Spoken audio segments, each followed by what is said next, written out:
that Argonaut defensive front four. Back-to-back stops on Eskimo quarterback sneaks. 2 turnovers, 1 on downs, this on a fumble. And Gary Joseph goes back to James Robinson.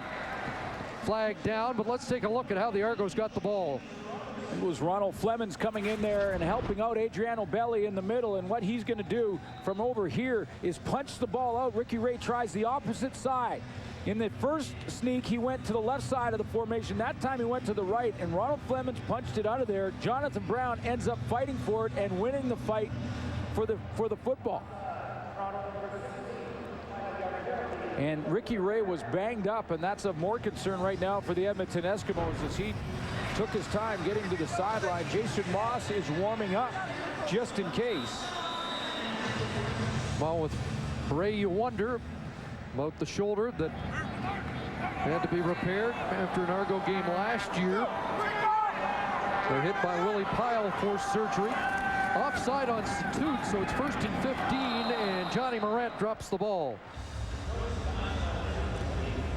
A little bit of a low throw, but Johnny Morant needs to come up with that catch. He had a great one in game 1 against with these two teams playing each other when he ripped the ball out of Shannon Garrett's hand. And took it for a touchdown, and Garrett said it took him more than a few days to get over that play that looked like an easy Eskimo interception. So 2nd and 15.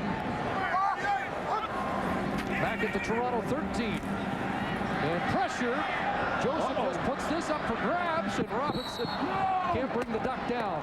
I think Joseph was trying to throw that out of bounds, and he kind of lost the handle. That could have been picked off. Keith Williams was right there with James Robinson, and Robinson played like a basketball guy going for a rebound. Plenty of heat here from Montez Murphy. And Murphy gets the push, and does he ever? But that ball was, I know Joseph was trying to get rid of that out of bounds. You can see how close. It was actually Jordan Younger over there, not Keith Williams, but Younger had a chance. You see how Robinson tried to block him out from getting to the hoop? Or in this case, the ball. Tristan Jackson awaits. Either way, this punt takes away the Fred Stamps big play on the fumble from Ricky Ray. Be interesting to see who comes out, Ray or Moss. High kick from Vanderjagt, 49-yard line. Tristan Jackson slides through 1 tackle. It ends up at the Toronto 53-yard line. And Ricky Ray puts the helmet right back on. And you can hear the sigh of relief from Edmonton about that. Yeah, he warmed up and also threw with Jason Moss, so they were ready either way, but it will be Ricky Ray returning.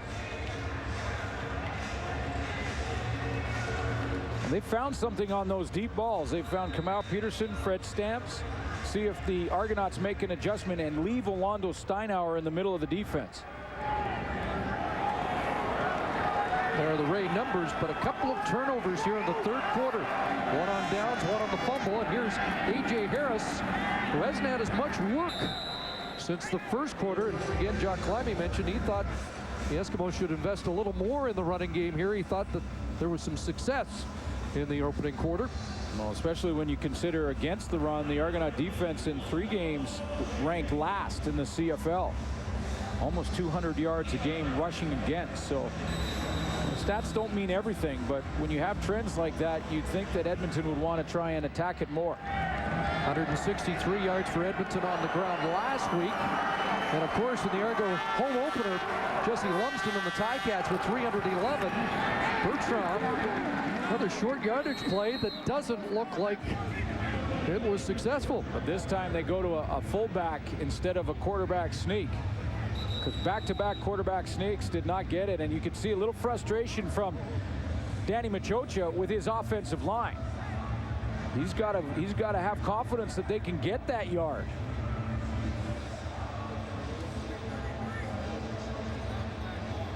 Let's check in with James Cebulski. Well, Chris, Ricky Ray just suffered a tweak in his left shoulder. Seems to be quite all right. It was just a little maintenance on the sideline, and he is back outer. They are short again. And it'll be third down, and I wonder if they're leaving Ray on the field. You know, last year, for much of the season, Ricky Ray did not handle third and short.